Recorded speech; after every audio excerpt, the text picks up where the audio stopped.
ಆತ್ಮೀಯ ವಿದ್ಯಾರ್ಥಿಗಳು ಎಲ್ಲರಿಗೂ ಕೂಡ ಬೆಳಗಿನ ಶುಭವಾಯಿತು. ಹಿಂದಿನ ತರಗತಿಯಲ್ಲಿ ನಾವು ತ್ರಿಭುಜಗಳು ಒಂದು ಘಟಕದಲ್ಲಿ ಥೇಲ್ಸ್ನ ಪ್ರಮೇಯವನ್ನು ನಿರೂಪಣೆ ಮಾಡಿದ್ದೀವಿ. ಹಾಗೆ ಥೇಲ್ಸ್ನ ಪ್ರಮೇಯದ ಜೊತೆಗೆ ನಾವು ಏನು ಮಾಡಿದ್ದೀವಿ ಅಂದರೆ ಥೇಲ್ಸ್ನ ಪ್ರಮೇಯದ ಉಪಪ್ರಮೇಯ ಹಾಗೂ ಥೇಲ್ಸ್ನ ಪ್ರಮೇಯದ ವಿಲೋಮವನ್ನು ಕೂಡ ನಾವು ಸಾಧನೆ ಮಾಡಿಬಿಟ್ಟು ಆ ಒಂದು ಅವುಗಳ ಮೇಲಿನ ಕೆಲವೊಂದು ಅನ್ವಯಿಕ ಸಮಸ್ಯೆಗಳನ್ನು ಮಾಡಿದ್ವಿ, ಬಿಡಿಸಿದ್ವಿ. ಸರಿನಾ? ಸೊ ಹಾಗಾಗಿ ನಿಮಗೆಲ್ಲರಿಗೂ ಕೂಡ ಅದು ಅರ್ಥ ಆಗಿದೆ ಅಂತೇಳಿ ಬೋಧನೆ. ಸೊ ಹಾಗಾಗಿ ಇಂದಿನ ಒಂದು ತರಗತಿಯಲ್ಲಿ ನಾವೇನು ಮಾಡ್ತಾ ಇದ್ದೀವಿ ಅಂದರೆ ಅದರ ಒಂದು ಮುಂದಿನ ಭಾಗ ಬಹು ಮುಖ್ಯವಾದಂಥ ಒಂದು ಪ್ರಮೇಯ ಇದೆ. ಯಾವ ಪ್ರಮೇಯ ಅಂತ ಹೇಳಿದ್ರೆ ಅದು ಕೋನ ನಿರ್ಧಾರಕ ಗುಣ ಅಂತ ಹೇಳ್ತೀವಿ.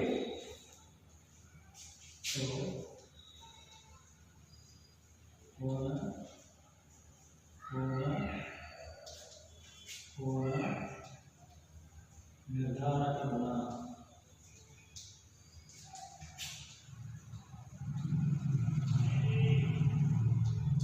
ಅಥವಾ ಕೋನ ನಿರ್ಧಾರಕ ಗುಣ ಅಂತ ಕೂಡ ಇದನ್ನು ನಾವು ಹೇಳ್ತೀವಿ.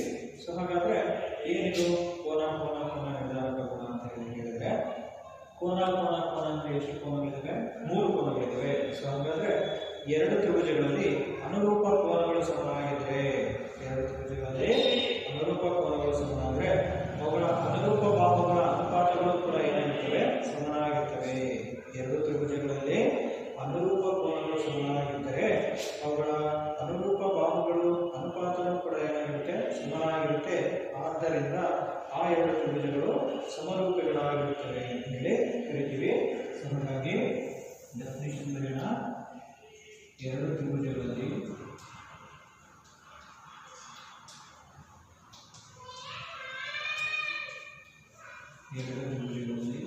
ಅನುರೂಪ ಕೋನಗಳು ಸಮನಾದರೆ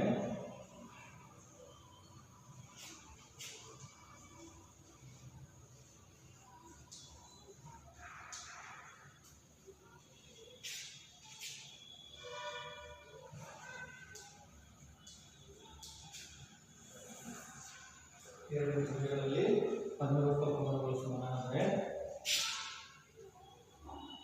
ಅವುಗಳ ಅನುರೂಪ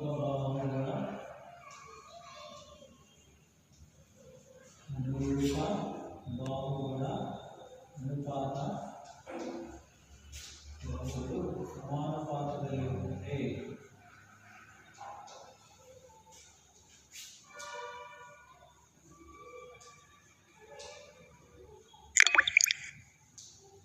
ಆದ್ದರಿಂದ ಆ ಎರಡು ತ್ರಿಭುಜಗಳು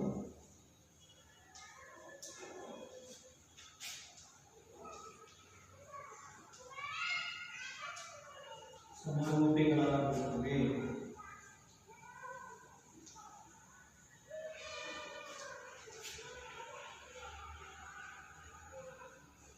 ಸೊ ಇದು ಪರೀಕ್ಷಾ ದೃಷ್ಟಿಯಿಂದ ಸಾಧನೆ ಮಾಡುವುದಕ್ಕೆ ಕೇಳುವಂತಹ ಒಂದು ಪ್ರಮೇಯ.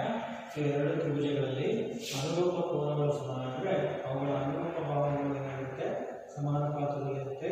ಆದ್ದರಿಂದ ಆ ಎರಡು ತ್ರಿಭುಜಗಳು ಏನಾಗುತ್ತವೆ ಅಂತ ಹೇಳಿದ್ರೆ ಸಮರೂಪಿಗಳಾಗಿರುತ್ತವೆ ಅಂತ ಹೇಳಿ ನಾವು ಕರಿತೀವಿ. ಸೊ ಇದಕ್ಕೆ ನಾವು ಚಿತ್ರವನ್ನು ಬರ್ಕೊಂಡು ಸಾಧನೆ ಮಾಡೋಣ.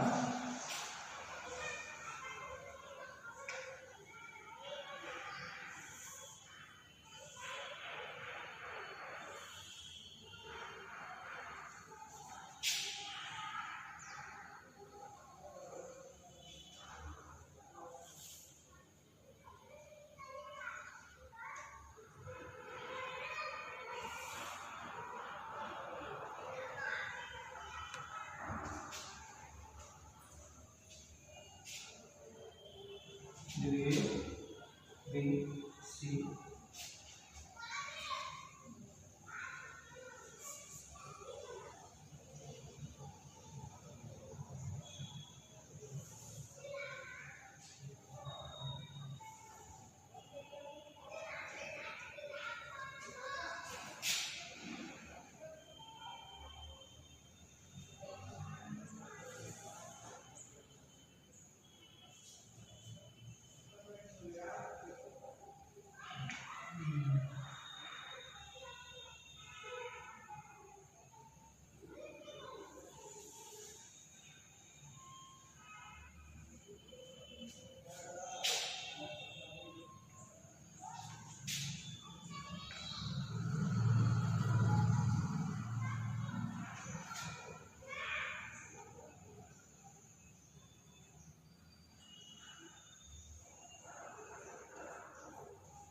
ಸೊ ಇಲ್ಲಿ ಎ ಬಿ ಸಿ ಇದು ಡಿ ಇ ಎಫ್ ಆಗಿರುತ್ತೆ ಆಯ್ತಾ.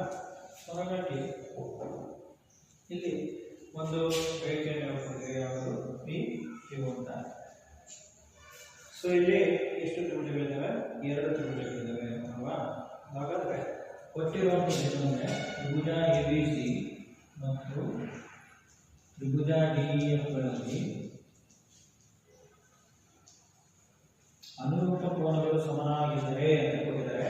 ಅನುರೂಪ ಕೋನಗಳು ಅಂತ ಹೇಳಿದ್ರೆ ಕೋನ ಎ ಗೆ ಅನುರೂಪ ಯಾವುದು? ಕೋನ ಡಿ. ಹಾಗಾಗಿ ಕೋನ ಎ ಕೋನ ಡಿ, ಎರಡನೇದು ಕೋನ ಬಿ ಕೋನ ಇ, ನಂತರ ಕೋನ ಸಿ ಕೋನ ಎಫ್ ಆಗಿರುತ್ತೆ. ಸೊ ಇದಿಷ್ಟು ಕೊಟ್ಟಿರುವಂಥದ್ದು. ಸೊ ಹಾಗಾಗಿ ನಾವೇನು ಮಾಡ್ತಿದ್ದೀವಿ ಅಂತ ಒಂದು ರಚನೆಯನ್ನು ಮಾಡ್ಕೊಂಡಿದ್ದೀವಿ. ಏನು ರಚನೆ ಅಂತ ಹೇಳಿದ್ರೆ ಇಲ್ಲಿ ನೋಡಿ, ಡಿ ಪಿ ಅನ್ನೋದು ಯಾವುದಕ್ಕೆ ಸಮನಾಗಿರುತ್ತೆ? ಎ ಬಿಗೆ ಸಮನಾಗಿರುತ್ತೆ. ಅದೇ ರೀತಿ ಡಿ ಕ್ಯೂ ಅನ್ನೋದು ಯಾವುದಕ್ಕೆ ಸಮನಾಗಿರುತ್ತೆ? ಎ ಸಿಗೆ ಸಮನಾಗಿರುವಂತೆ ನಾವು ರಚಿಸಿದ್ದೀವಿ ಮತ್ತು ಪಿ ಕ್ಯೂ ಅನ್ನು ಸೇರಿಸಿದ್ದೀವಿ. ಅದನ್ನು ಬರೀಬೇಕು. A B is equal to D P ಮತ್ತು A C is equal to D Q ಇರುವಂತೆ ಪಿ ಕ್ಯೂ ಅನ್ನು ಸೇರಿಸಿದೆ. ನಾವು ಸೇರಿಸಿದ್ವಿ. ಅರ್ಥಾಗ್ತಿದೆಯಾ? ಸೊ ಹಾಗಾಗಿ ನಾವು ಏನನ್ನ ಸಾಧಿಸಬೇಕು ಅಂತ ಹೇಳಿದ್ರೆ ಈಗ ಇಲ್ಲಿ ನೋಡಿ, ಈ ಪಿ ಕ್ಯೂ ಅನ್ನು ಹೇಳ್ಕೊಂಡ್ಮೇಲೆ ಇಲ್ಲೊಂದು ಹೊಸದಾಗಿ ಒಂದು ತ್ರಿಭುಜ ಬರುತ್ತೆ. ಯಾವುದಂದ್ರೆ ಡಿ ಪಿ ಕ್ಯೂ. ಈಗ ತ್ರಿಭುಜ ಎ ಬಿ ಸಿ ಮತ್ತು ತ್ರಿಭುಜ ಡಿ ಪಿ ಕ್ಯೂಗಳಲ್ಲಿ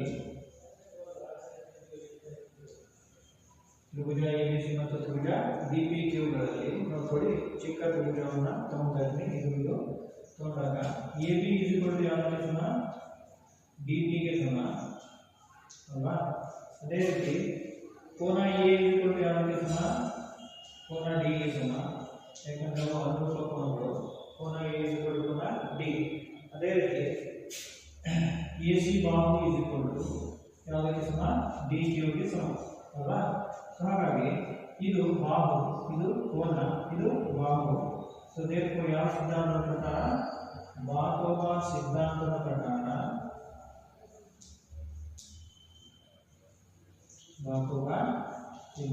ಪ್ರಕಾರ ಎರಡು ತ್ರಿಭುಜಗಳಲ್ಲಿ ಒಂದು ತ್ರಿಭುಜದ 2 ಬಾಹುಗಳು ಮತ್ತು ಅವುಗಳಿಂದ ಏರ್ಪಟ್ಟ ಕೋನವು ಮತ್ತೊಂದು ತ್ರಿಭುಜದ ಅನುರೂಪ ಬಾಹುಗಳು ಮತ್ತು ಅವುಗಳಿಂದ ಏರ್ಪಟ್ಟ ಕೋನಕ್ಕೆ ಸಮನಾಗಿದ್ದರೆ ಆ 2 ತ್ರಿಭುಜಗಳು ಏನಾಗಿರುತ್ತೆ? ಸರ್ವಸಮವಾಗಿರುತ್ತೆ ಅಂತ ಹೇಳಿ ಈ ಬಾಹುವ ಸಿದ್ಧಾಂತದ ಒಂದು ಹೇಳಿಕೆ. ಇದರ ಪ್ರಕಾರ ಸರ್ವಸಮ ಆಗಿರುವುದರಿಂದ ತ್ರಿಭುಜ ಎ ಬಿ ಸಿ ಯಾವುದಕ್ಕೆ ಸರ್ವಸಮ? ತ್ರಿಭುಜ ಡಿ ಪಿ ಕ್ಯೂಗೆ ಸರ್ವಸಮ ಆಗಿರುತ್ತೆ. ಗೊತ್ತಾಗ್ತಿದೆಯಾ? ತ್ರಿಭುಜ ಎ ಬಿ ಸಿ ಅನ್ನೋದು ತ್ರಿಭುಜ ಡಿ ಪಿ ಕ್ಯೂಗೆ ಸರ್ವಸಮ. ಸೊ ಸರ್ವಸಮ ಆಗಿರುವುದರಿಂದ ಕೋನ ಬಿ ಇಸ್ ಈಕ್ವಲ್ ಟು ಯಾವುದಕ್ಕೆ ಸಮನಾಗಿರುತ್ತೆ? ಕೋನ ಬಿ ಇಸ್ ಈಕ್ವಲ್ ಟು ಕೋನ ಪಿ ಗೆ ಸಮನಾಗಿರುತ್ತೆ. ಗೊತ್ತಾಗ್ತಿದೆಯಾ? ಮತ್ತು ಕೋನ ಸಿ ಇಸ್ ಈಕ್ವಲ್ ಟು ಕೋನ ಕ್ಯೂಗೆ ಸಮನಾಗುತ್ತೆ. ಕೋನ ಬಿ ಇಸ್ ಈಕ್ವಲ್ ಟು ಕೋನ ಪಿ ಗೆ ಸಮ ಹಾಗೂ ಕೋನ ಕ್ಯೂ ಇಸ್ ಈಕ್ವಲ್ ಟು ಯಾವುದಕ್ಕೆ ಸಮ? ಕೋನ ಸಿ ಇಸ್ ಈಕ್ವಲ್ ಟು ಕೋನ ಕ್ಯೂಗೆ ಸಮ ಆಗಿರುತ್ತೆ. ಸೊ ಆದರೆ ಕೋನ ಬಿ ಇಸ್ ಈಕ್ವಲ್ ಟು ಕೋನ ಯಾವುದಕ್ಕೆ ಸಮ? ಕೋನ ಬಿ ಇಸ್ ಈಕ್ವಲ್ ಟು ದೊಡ್ಡ ತ್ರಿಭುಜದಲ್ಲಿ ಇ ಗೆ ಸಮನಾಗಿದ್ದು ಅದೇ ರೀತಿ ಪಿ ಗೆ ಸಮನಾಗಿದೆ. ಕೋನ ಬಿ ಇಸ್ ಈಕ್ವಲ್ ಟು ಕೋನ ಇ ದಟ್ಸ್ ಈಕ್ವಲ್ ಟು ಕೋನ ಪಿ ಆಗುತ್ತೆ. ನೋಡಿ, ಕೋನ ಪಿ ಮತ್ತು ಕೋನ ಇ ಎರಡು ಒಂದಕ್ಕೊಂದು ಏನಾಯಿತು? ಸಮನಾಯಿತು. ಸಮನಾಗಿರೋದ್ರಿಂದ ಈ ಪಿ ಕ್ಯೂ ರೇಖೆಯು ಇ ಎಫ್ಗೆ ಏನಾಗುತ್ತೆ? ಸಮಾಂತರವಾಗಿರುತ್ತದೆ. ಸೊ ದೇರ್ಫೋರ್ ಪಿ ಕ್ಯೂ ಸಮಾಂತರ ಇ ಎಫ್ ಆಗಿರುತ್ತೆ. ಅರ್ಥ ಆಗ್ತಿದೆಯಾ? ಹಾಗಾಗಿ ಕೋನ ಬಿ ಇಸ್ ಈಕ್ವಲ್ ಟು ಕೋನ ಪಿ ಹಾಗೆ ಕೋನ ಸಿ ಇಸ್ ಈಕ್ವಲ್ ಟು ಕೋನ ಕ್ಯೂ ಆಗಿರೋದ್ರಿಂದ ಇಲ್ಲಿ ಮತ್ತೆ ಸಿ ಗೆ ತಗೊಂಡ್ರೆ ಕೋನ ಸಿ ಇಸ್ ಈಕ್ವಲ್ ಟು ಯಾವ್ದು ಸಮ? ಕೋನ ಎಫ್ ಗೆ ಸಮ. ಕೋನ ಎಫ್ ಯಾವ್ದಕ್ಕೆ ಸಮ? ಕೋನ ಕ್ಯೂ ಗೆ ಸಮ. ಅದನ್ನು ತಗೋಬಹುದು.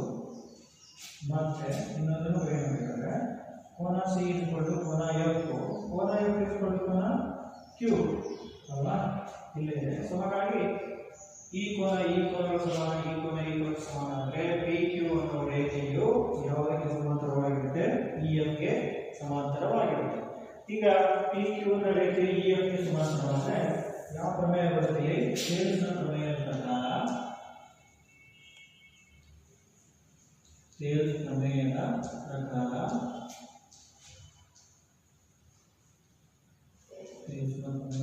ಪ್ರಕಾರ ನೋಡಿ dp by p is equal to dq by qf ಆಗುತ್ತೆ. ನೋಡಿ ಈ ಒಂದು pq ಅನ್ನು vf ಗೆ ಸಮಾನವಾಗಿದ್ರೆ dp by p is equal to dq by qf ಆಗುತ್ತೆ. ಹಾಗಾದ್ರೆ dp ಅನ್ನೋದು ಯಾರು ಸಮಾನ? ನೋಡಿ dp ಅನ್ನೋದು ಯಾರು ಸಮಾನ? ಇಲ್ಲಿದೆ dp ಅನ್ನೋದು ಯಾರು ಸಮಾನ? ab ಗೆ ಸಮಾನ ತಗೊಂಡಿವಿ. ಇದರ ಪ್ರಕಾರ dp ಜಾಗದಲ್ಲಿ ಏನು ಬರೀಬಹುದು? ab ಬರೀಬಹುದು. ab by p is equal to dq ಅಂದ್ರೆ ac, ac by qf ಅಂತ ಹೇಳಿ ಬರೀಬಹುದು. ಅರ್ಥ ಆಗ್ತಿದೆಯಾ? So ab is equal to dp ಗೆ ಸಮಾನವಾಗಿರೋದ್ರಿಂದ dp ಜಾಗದಲ್ಲಿ ab ಅಂತ ಬರೀತೀವಿ. ಅದೇ ರೀತಿ dq ಜಾಗದಲ್ಲಿ ಬರೀತೀವಿ ac ಅಂತ ಹೇಳಿ ಬರೀತೀವಿ. ಸೊ ಅದೇ ರೀತಿ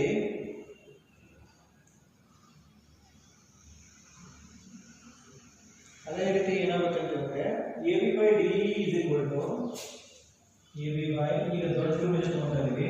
ಈ ದೊಡ್ಡ ತ್ರಿಭುಜ ab ಮತ್ತೆ de, ಈ ಒಂದು abc ಮತ್ತೆ df ತಗೊಂಡ್ರೆ ab by de is equal to ab by de is equal to ಯಾವುದು ಸಮಾನವಾಗುತ್ತೆ ಅಂತಂದ್ರೆ bc, ಇನ್ನೊಂದು ಭಾಗ ಯಾವುದು? bc by ef ಗೆ ಸಮಾನವಾಗುತ್ತೆ. bc by ef ಗೆ ಸಮಾನವಾಗಿರುತ್ತೆ. ಅರ್ಥ ಆಗ್ತಿದೆಯಾ? ಸೊ ಹಾಗಾಗಿ bc by ef ಗೆ ಸಮಾನವಾಯಿತು. ಸೊ ಹಾಗಾಗಿ ನಾವೇನು ಮಾಡ್ತೀವಿ? ಅವೆರಡನ್ನು ಕಂಬೈಂಡ್ ಆಗಿ ಬರುತ್ತೆ, ಅವೆರಡನ್ನ ಒಟ್ಟಿಗೆ ಬರುತ್ತೆ. ಗೊತ್ತಾಗ್ತಿದೆಯಾ? ಅವೆರಡನ್ನ ಒಟ್ಟಿಗೆ ಬರುತ್ತೆ.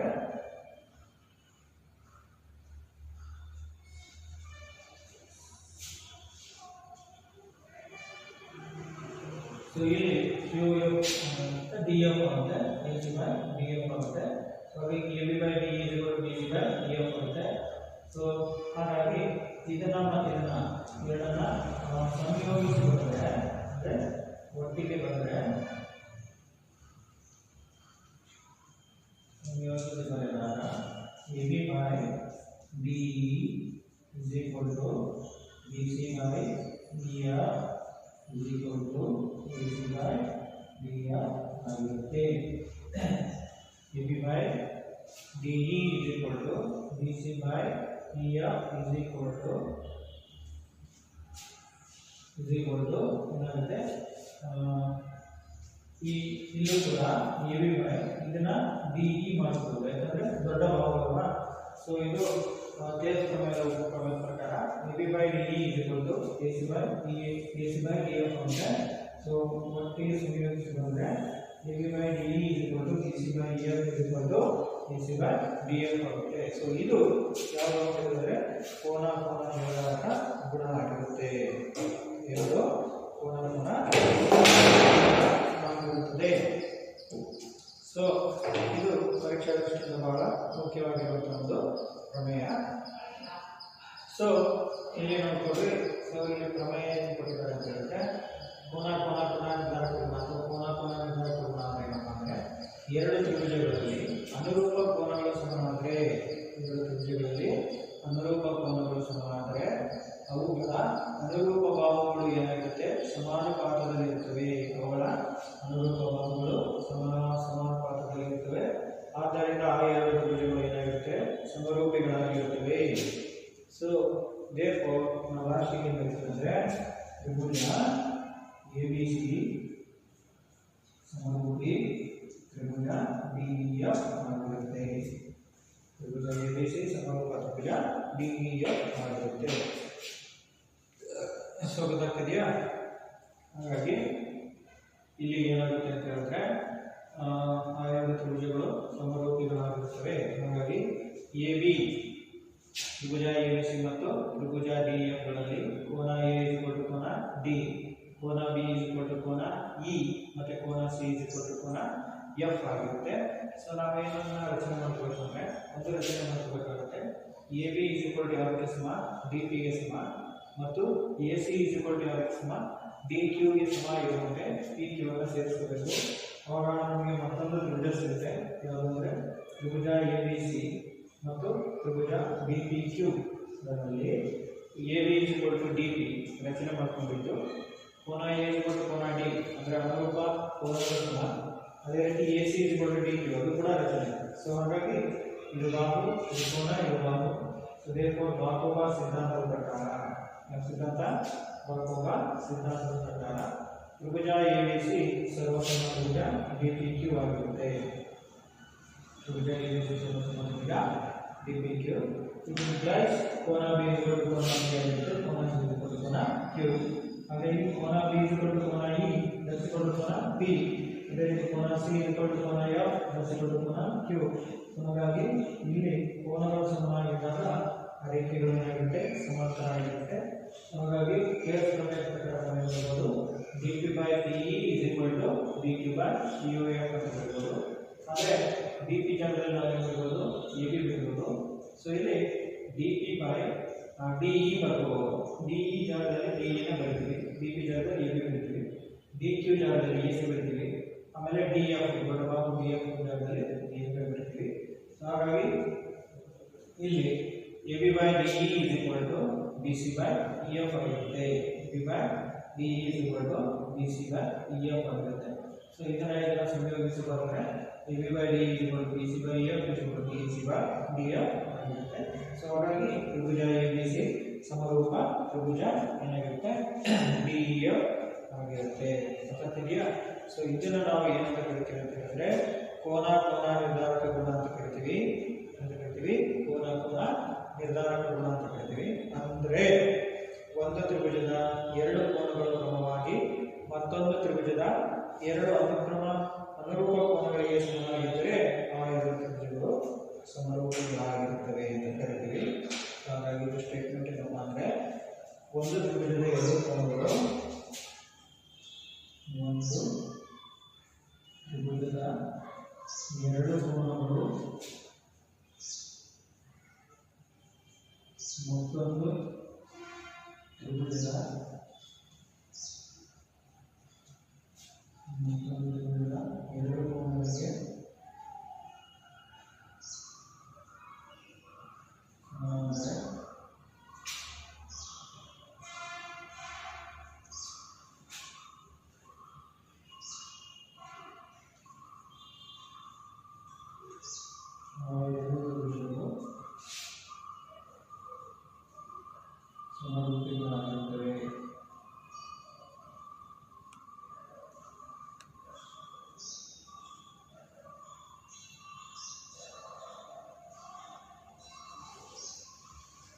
ಒಂದು ತ್ರಿಭುಜ ಎರಡು ಕೋನಗಳು ಮತ್ತೊಂದು ತ್ರಿಭುಜ ಎರಡು ಕೋನಗಳಿಗೆ ಸಮಾನ ಅಂದರೆ ಎರಡು ತ್ರಿಭುಜಗಳು ಏನಾಗಿರುತ್ತೆ ಅಂತ ಹೇಳಿದ್ರೆ ಸಮರೂಪಗಳಾಗಿರುತ್ತವೆ.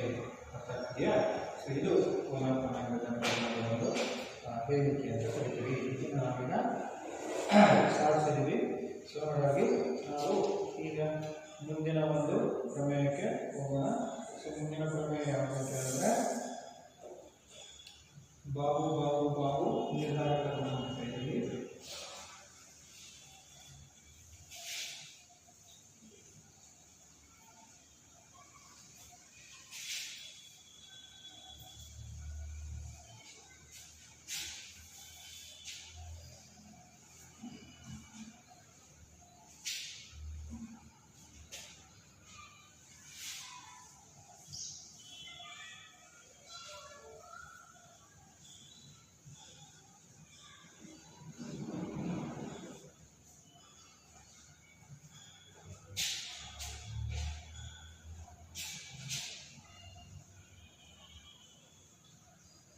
ಬಾಹು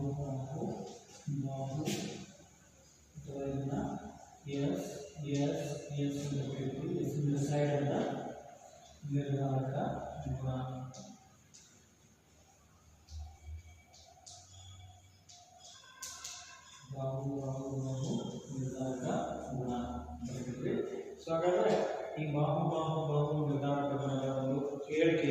ಅಂದರೆ ಎರಡು ತ್ರಿಭುಜಗಳಲ್ಲಿ ಒಂದು ತ್ರಿಭುಜದ ಮೂರು ಬಾಹುಗಳು ಮತ್ತೊಂದು ತ್ರಿಭುಜದ ಮೂರು ಬಾಹುಗಳೊಡನೆ ಸಮಾನುಪಾತ ಹೊಂದಿದ್ದರೆ ಅವುಗಳ ಅನುರೂಪ ಕೋನಗಳು ಏನಾಗಿರುತ್ತೆ, ಸಮನಾಗಿರುತ್ತೆ. ಹಾಗಾಗಿ ಆ ಎರಡು ತ್ರಿಭುಜಗಳು ಏನಾಗಿರ್ತವೆ, ಸಮರೂಪಿಗಳಾಗಿರ್ತವೆ ಅಂತ ಹೇಳಿದ್ವಿ. ಅಂದರೆ ಒಂದು ತ್ರಿಭುಜದ ಮೂರು ಬಾಹುಗಳು ಮತ್ತೊಂದು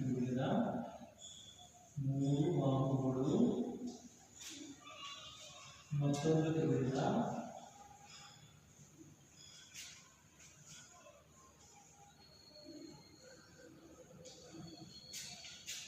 ಮೂರು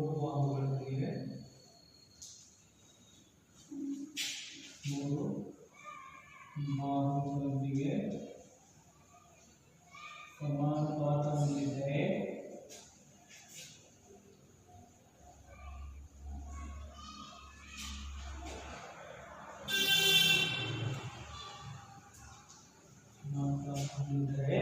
ಆಯ್ತಾ, ಅವುಗಳ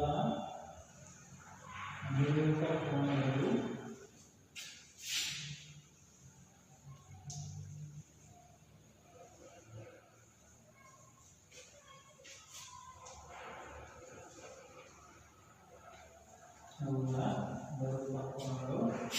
ಸಮನಾಗಿರುತ್ತವೆ.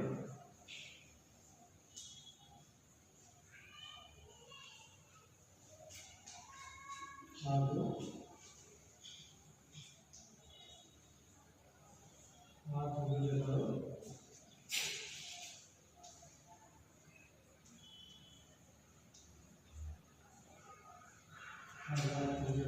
ಸಮರೂಪಿಗಳಾಗಿರುತ್ತವೆ.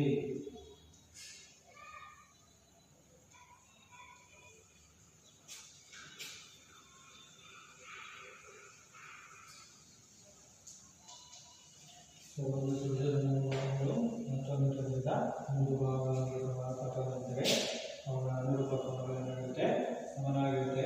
ಹಾಗೂ ಆ ತ್ರಿಭುಜಗಳು ಏನಾಗಿರ್ತವೆ, ಸಮರೂಪಿಗಳು ಆಗಿರ್ತವೆ. ಇದು ಅಂದರೆ ಬಾಹುಗಳ ಗುಣ ಆಗಿರುತ್ತೆ. ಸೊ ಹಾಗಾದರೆ ಇದಕ್ಕೆ ಒಂದು ಬಣ್ಣವನ್ನು ಬರ್ಕೊಂಡ್ರೆ, ಚಿತ್ರವನ್ನು ಬರ್ಕೊಂಡ್ರೆ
ಇಲ್ಲಿ ಸೊ ಇಲ್ಲಿ ಕೊಟ್ಟಿರೋದಂದ್ರೆ ಮೂರು ಬಾಹುಗಳು ತ್ರಿಭುಜ ABC ಮತ್ತು ತ್ರಿಭುಜ DEFಗಳಲ್ಲಿ ನಮ್ಮಲ್ಲಿ AB ಬಾಹುಗೆ ಅನುರೂಪ ಬಾಹು ಯಾವುದು, DE. ನೆಕ್ಸ್ಟ್ BC ಬಾಹುಗೆ ಅನುರೂಪ ಬಾಹು ಯಾವುದು, DF. is equal to ಇನ್ನೊಂದು ಭಾಗ ಯಾವುದು, AC ಗೆ ಅನುರೂಪ ಯಾವುದು, DF. ಸೊ ಕೊಟ್ಟಿದ್ದಾರೆ ಮೂರು ಬಾಹುಗಳು ಸಮಾನುಪಾತವನ್ನು ಹೊಂದಿರುತ್ತವೆ. ಸೊ ಹಾಗಾಗಿ ಇಲ್ಲಿ ಮೂರು ಬಾಹುಗಳು ಸಮಾನುಪಾತವನ್ನು ಹೊಂದಿದ್ದರೆ ಅವುಗಳ ಅನುರೂಪ ಕೋನಗಳು ಸಮನಾಗಿರುತ್ತವೆ.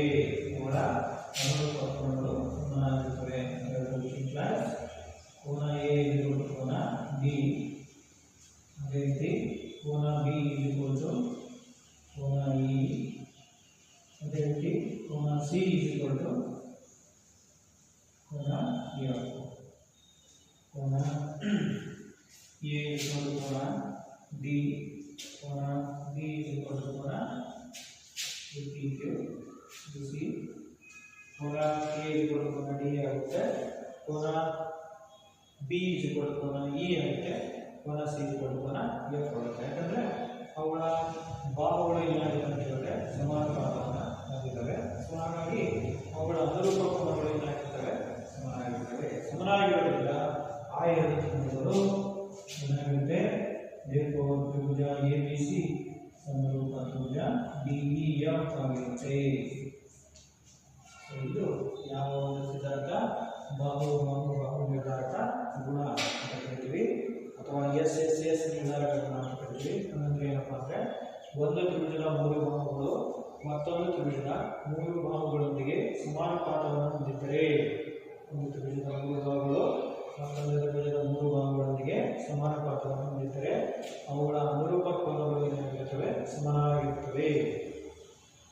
ಅನುರೂಪ ಕೋನಗಳು ಸಮನಾಗಿರುತ್ತದೆ ಹಾಗೂ ಆ ತ್ರಿಭುಜಗಳು ಏನಾಗಿರುತ್ತವೆ ಅಂತ ಹೇಳಿದ್ರೆ ಸಮರೂಪಿಗಳಾಗಿರುತ್ತವೆ.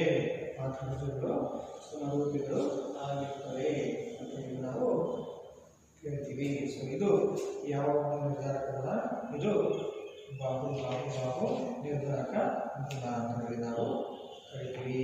ಗೊತ್ತಾಗ್ತಿದೆಯಾ? ಸೊ ಈಗ ನಂತರ ಒಂದು ನಿರ್ಧಾರಕ ಗುಣಕ್ಕೆ ಹೋಗೋಣ. ಸೊ ನಂತರದ ಒಂದು ನಿರ್ಧಾರಕ ಗುಣ ಯಾವುದು ಅಂತ ಹೇಳಿದ್ರೆ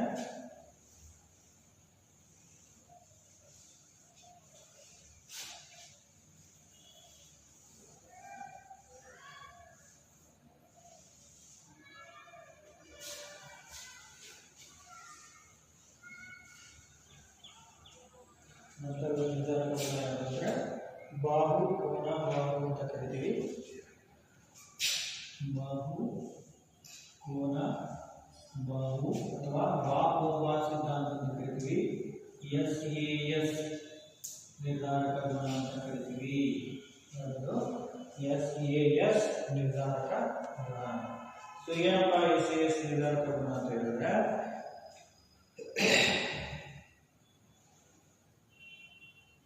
ಸೊ ಒಂದು ತ್ರಿಭುಜದ ಒಂದು ಕೋನವು ಮತ್ತೊಂದು ತ್ರಿಭುಜದ ಒಂದು ಕೋನಕ್ಕೆ ಸಮನಾಗಿದ್ದರೆ ಆ ಕೋನಗಳನ್ನು ಉಂಟು ಮಾಡಿರುವ ಬಾಹುಗಳು ಸಮಾನುಪಾತದಲ್ಲಿರುತ್ತವೆ.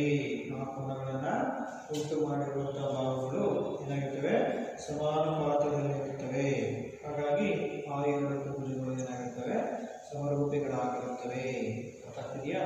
ಸೊ ಏನಪ್ಪ ಇದು ಹೇಳಿಕೆ ಅಂತ ಹೇಳಿದ್ರೆ, ಒಂದು ತ್ರಿಭುಜದ ಒಂದು ಕೋನ, ತ್ರಿಭುಜದ ಒಂದು ಕೋನವು ಮತ್ತೊಂದು ತ್ರಿಭುಜದ ಒಂದು ಕೋನಕ್ಕೆ ಸಮನಾಗಿದ್ದು ಆ ಕೋನಗಳನ್ನು ಉಂಟು ಮಾಡಿರುವ ಬಾಹುಗಳು ಸಮಾನುಪಾತದಲ್ಲಿದ್ದರೆ, ಆ ಕೋನಗಳನ್ನು ಉಂಟು ಮಾಡಿರುವಂತಹ ಬಾಹುಗಳು ಏನಾಗಿದೆ, ಸಮಾನುಪಾತದಲ್ಲಿದ್ದರೆ ಆ ಎರಡು ತ್ರಿಭುಜಗಳು ಏನಾಗಿರ್ತವೆ, ಸಮರೂಪಿಗಳಾಗಿರುತ್ತವೆ.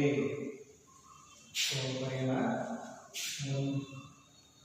ತ್ರಿಭುಜದ ಒಂದು ಕೋನವು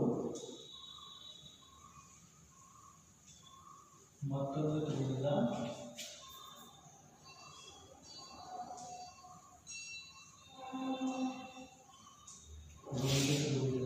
ಒಂದು ಕೋನ ಮತ್ತೊಂದು ತ್ರಿಭುಜದ ಕೋನಕ್ಕೆ ಒಂದು ಕೋನಕ್ಕೆ ಸಮನಾಗಿದ್ದು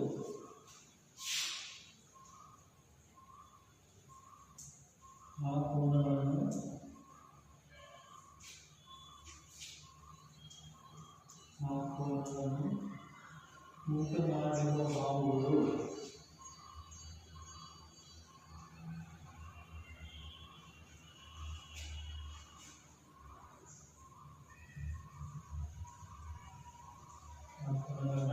ಉಂಟು ಮಾಡಿರುವ ಬಾಹುಗಳು ಸಮಾನುಪಾತದಲ್ಲಿದ್ದರೆ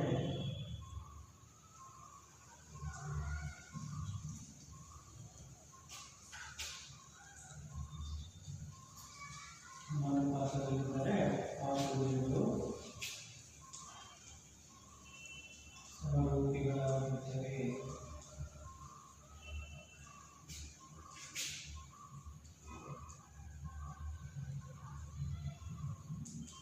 ಇದು ಪ್ರಮೇಯದ ಹೇಳಿಕೆ. ಸೊ ಹಾಗಾಗಿ ಒಂದು ತ್ರಿಭುಜದ ಒಂದು ಕೋನ ಮತ್ತೊಂದು ತ್ರಿಭುಜದ ಒಂದು ಕೋನಕ್ಕೆ ಸಮಾನವಾಗಿದ್ದು, ಅಂದರೆ ಕೋನ ತ್ರಿಭುಜ ಎ ಬಿ ಸಿ ಮತ್ತು ತ್ರಿಭುಜ ಡಿ ಎಫ್ ಇದೆ. ಇಲ್ಲಿ ಕೋನ ಎ ಕೋನ ಡಿ ಅಂತಂದರೆ ತ್ರಿಭುಜ ಎ ಬಿ ಸಿ ಮತ್ತು ತ್ರಿಭುಜ ಡಿ ಎಫ್ ಗಳಲ್ಲಿ ತ್ರಿಭುಜ ಎ ಬಿ ಸಿ ಮತ್ತು ತ್ರಿಭುಜ ಡಿ ಇ ಎಫ್ ಗಳಲ್ಲಿ ಅಗತ್ಯ. ಸೊ ಏನಾಗುತ್ತೆ ಅಂದರೆ ಕೋನ ಎ ಕೋನ ಡಿ ಗೆ ಸಮಾನವಾಗುತ್ತೆ. ಅದೇ ರೀತಿ ಆ ಕೋನಗಳನ್ನು ಉಂಟು ಮಾಡಿರುವ ಬಾಹುಗಳು ಅಂದರೆ ಎ ಬಿ ಬಾಹು ಮತ್ತು ಎ ಸಿ ಬಾಹುಗಳು ಉಂಟು ಮಾಡಿದರು ಕೋನ ಎನ್ನ. ಸೊ ಎ ಬಿ ಬಾಹು ಯಾವುದಿದೆ ಅದು ಡಿ ಇ. ಈ A B by D E ಈ ಕಡೆಗೆ A C by D F ಆಗಿದ್ರೆ ಆಯಿತಾ. ಸೊ ಅವುಗಳ ಅನುರೂಪ ಬಾಹುಗಳು ಏನಾಗುತ್ತೆ ಸಮಾನುಪಾತದಲ್ಲಿದ್ದರೆ ತ್ರಿಭುಜ ಎ ಬಿ ಸಿ ಸಮರೂಪ ತ್ರಿಭುಜ ಡಿ ಇ ಎಫ್ ಆಗಿರುತ್ತೆ. ತ್ರಿಭುಜ ಎ ಬಿ ಸಿ ಸಮರೂಪ ತ್ರಿಭುಜ ಡಿ ಇ ಎಫ್ ಆಗಿರುತ್ತೆ. ಸೊ ಇದನ್ನು ನಾವು ಏನಂದರೆ ಬಾಹು ಕೋನ ಬಾಹು ನಿರ್ಧಾರಕ ಗುಣಾಂಕದಲ್ಲಿ ಕೊಡ್ತೀವಿ. ಅರ್ಥಾಗಿದೆಯಾ? ಹಾಗಾಗಿ ಕೋನ ನಿರ್ಧಾರಕವನ್ನು ಏನಪ್ಪ ಅಂದರೆ ಒಂದು ತ್ರಿಭುಜದ ಒಂದು ಕೋನವು ಮತ್ತೊಂದು ತ್ರಿಭುಜದ ಒಂದು ಕೋನಕ್ಕೆ ಸಮವಾಗಿದ್ದು ಆ ಕೋನಗಳನ್ನು ಮಾಡಿರುವ ಬಾಹುಗಳು ಸಮಾನುಪಾತದಲ್ಲಿದ್ದರೆ ಆ ಎರಡು ತ್ರಿಭುಜಗಳು ಸಮರೂಪಿಗಳಾಗಿರುತ್ತವೆ ಅಂತ ಕರಿತೀವಿ. ಸೊ ಇಲ್ಲಿ ಕೋನ ಎ ಕೋನ ಡಿ ಆಗಿರುತ್ತೆ. ಎ ಬಿ ಅನ್ನೋದು ಡಿ ಇ ಇದು ಅನುರೂಪ ಬಾಹುಗಳು, ಇವುಗಳ ಅನುಪಾತ ಸಮನಾಗಿರುತ್ತೆ. ಹಾಗಾಗಿ A B by D A C by D F ಅಂದರೆ ತ್ರಿಭುಜ ಎ ಬಿ ಸಿ ಸಮರೂಪ ತ್ರಿಭುಜ ಡಿ ಇ ಎಫ್ ಆಗಿರುತ್ತೆ. ಗೊತ್ತಾಗ್ತಿದೆಯಾ? ಸೊ ಹಾಗಾಗಿ ಇಷ್ಟು ಕೆಲವೊಂದಷ್ಟು ಪ್ರಮೇಯಗಳಾದವು. ಈಗ ನಾವು ಈ ಪ್ರಮೇಯಗಳಿಗೆ ಸಂಬಂಧಿಸಿದಂತೆ ಕೆಲವೊಂದು ಪರೀಕ್ಷೆಗೆ ಮುಖ್ಯವಾಗಿರುವಂಥ ಒಂದೆರಡು ಸಮಸ್ಯೆಗಳನ್ನು ಬಿಡಿಸೋಣ.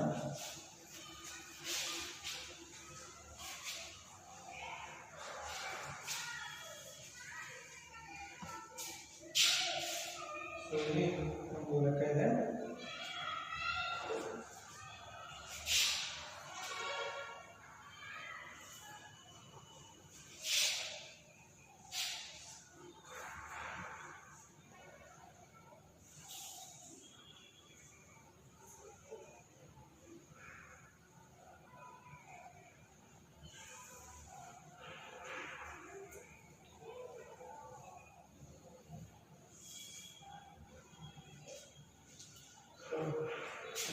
ಇದು P Q O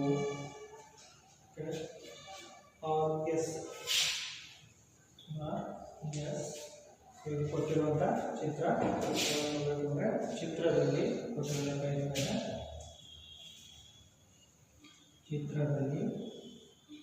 P Q ಸಮಾಂತರ ಆರ್ ಎಸ್ ಆದರೆ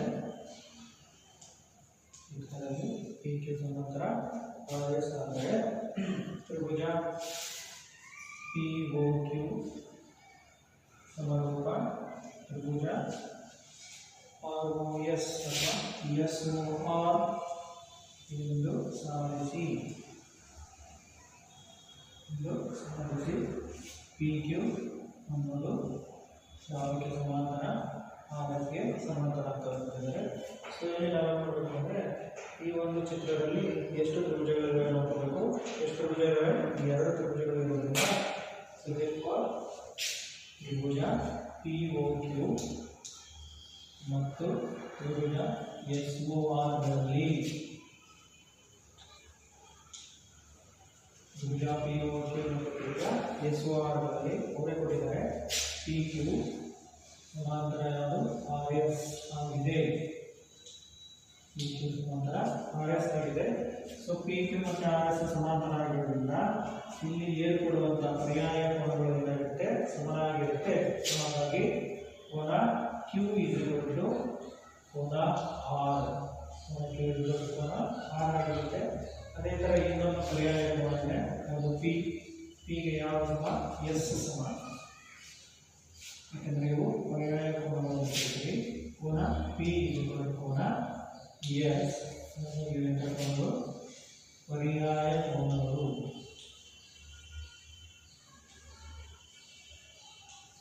ಪರ್ಯಾಯ ಕೋನಗಳಾಗಿರುತ್ತವೆ. ಅದೇ ರೀತಿ ಇಲ್ಲಿ ಒಂದು ಶೃಂಗಾರೂಪ ಕೋನ ಏರ್ಪಡುತ್ತೆ. ಯಾವುದಂತಂದರೆ ಕೋನ ಪಿ ಒ ಕ್ಯೂ. ಕೋನ P O Q is equal to ಕೋನ ಎಸ್ ಒ ಆರ್. ಇಲ್ಲಿ ಮೂರಲ್ಲಿ ಅಭಿಮುಖವಾಗಿ ಎರಡು ಕೋನಗಳು ಏರ್ಪಡೋದ್ರಿಂದ ಅದೊಂದು ಒಂದಕ್ಕೊಂದು ಏನಾಗಿರ್ತವೆ ಕೋನ ಆಗಿರ್ತವೆ. ಇಂಥ ಕೋನ ಇದು ಶೃಂಗಾರಯುಕ್ತ ಕೋನ.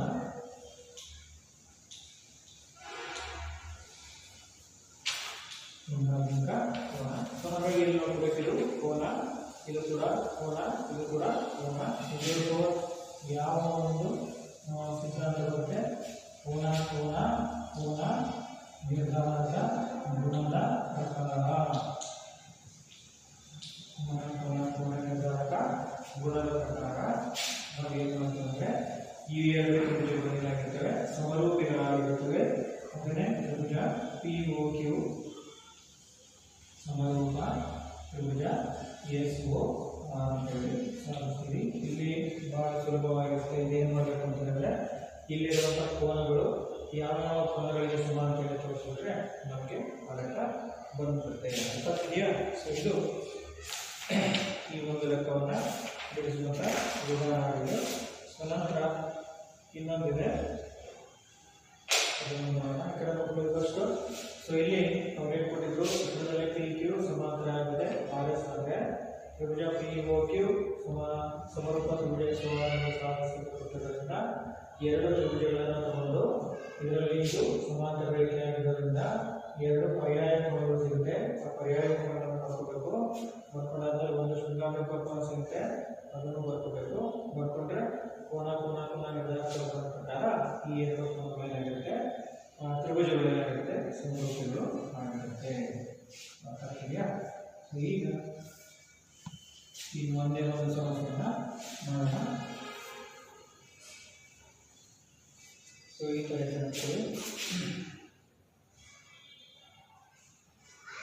ಚಿತ್ರದಲ್ಲಿ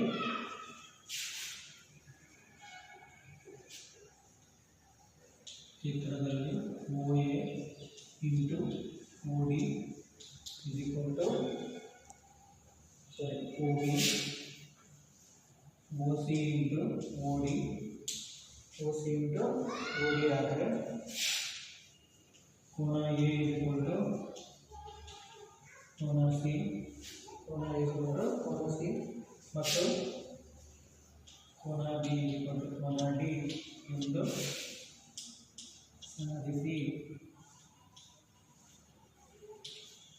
ಎಂದು ಸಾಧಿಸಿ ಅಲ್ವಾ. ಸಿನಿಮಾದಲ್ಲಿ ಮಾಡ್ಕೊಬೇಕು.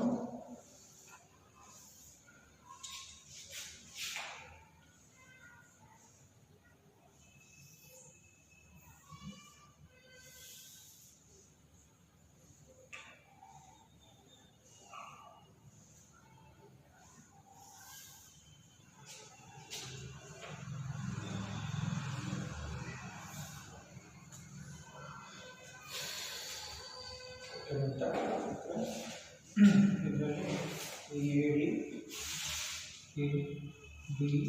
O F B C D. So ಇಲ್ಲಿ ಕೊಟ್ಟಿರೋದಂತಂದರೆ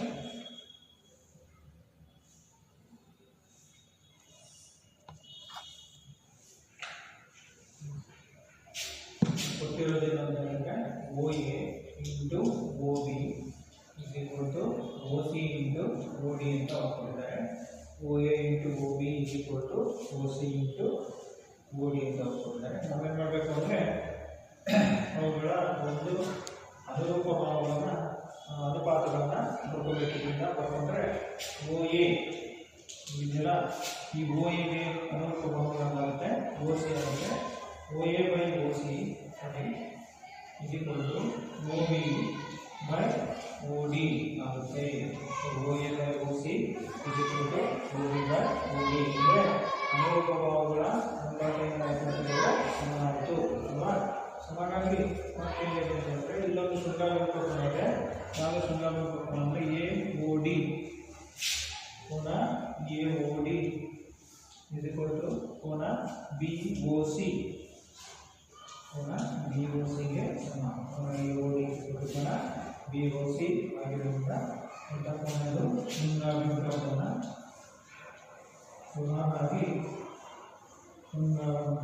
ಕೋನ ಆಗಿರೋದ್ರಿಂದ ಇಲ್ಲಿ ಇರುವಂಥ ತ್ರಿಭುಜ ಯಾವುದಂದರೆ ತ್ರಿಭುಜ ಎ ಒ ಡಿ ಸಮರೂಪ ತ್ರಿಭುಜ ಸಮರೂಪ ಅನ್ನೋದ್ರಿಂದ ಸರ್ವಸಮ ಆಗುತ್ತೆ.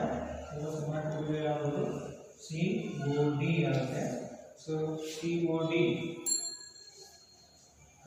ಬಿ ಒ ಸಿ ಆಗಿರೋದ್ರಿಂದ ಸರ್ವಸಮ ಆಗಿರೋದ್ರಿಂದ ಕೋನ ಬಿ ಎನ್ನುವುದು ಯಾವುದಕ್ಕೆ ಸಮ ಆಗುತ್ತೆ? ಕೋನ ಎ ಕೋನ ಸಿ ಆಗುತ್ತೆ. ಕೋನ ಎ ಕೋನ ಸಿ ಯಾಕಂದರೆ ಅನುರೂಪ ಕೋನಗಳು. ಅದೇ ರೀತಿ ಕೋನ ಬಿ ಕೋನ ಡಿ ಆಗುತ್ತೆ. ಇಷ್ಟು ಮಾಡಿದ್ರೆ ಈಗ ಲೆಕ್ಕ ಮುಗಿದೋಗುತ್ತೆ. ಸೊ ಹಾಗಾಗಿ ನಾವು ಈ ತರಗತಿಯಲ್ಲಿ ಏನು ಮಾಡಿದ್ದೀವಿ ಅಂತ ಹೇಳಿದ್ರೆ ಕೋನ ನಿರ್ಧಾರಕ ಕೋನ, ಬಾ ನಿರ್ಧಾರಕ ಕೋನ ಹಾಗೆ ಬಾ ನಿರ್ಧಾರಕ ಕೋನವನ್ನು ಸಾಧನೆ ಮಾಡಿ 3 ಪ್ರಮೇಯಗಳನ್ನು ಸಾಧನೆ ಮಾಡಿದ್ದೀವಿ. ಹಾಗೂ ಆ ಪ್ರಮೇಯಗಳಿಗೆ ಸಂಬಂಧಿಸಿದಂಥ ಕೆಲವೊಂದು ಸಮಸ್ಯೆಗಳನ್ನು ಬಿಡಿಸಿದ್ದೀವಿ. ಸೊ ಹಾಗಾಗಿ ಇದೆಲ್ಲ ನಿಮಗೆ ಅರ್ಥ ಆಗಿದೆ ಅಂತ ಅನ್ಕೊಳ್ತಾ ಇದರ ಮುಂದಿನ ಒಂದು ಅಧ್ಯಾಯವನ್ನು ನಾವು ಮುಂದಿನ ತರಗತಿಯಲ್ಲಿ ಅಧ್ಯಯನ ಮಾಡೋಣ.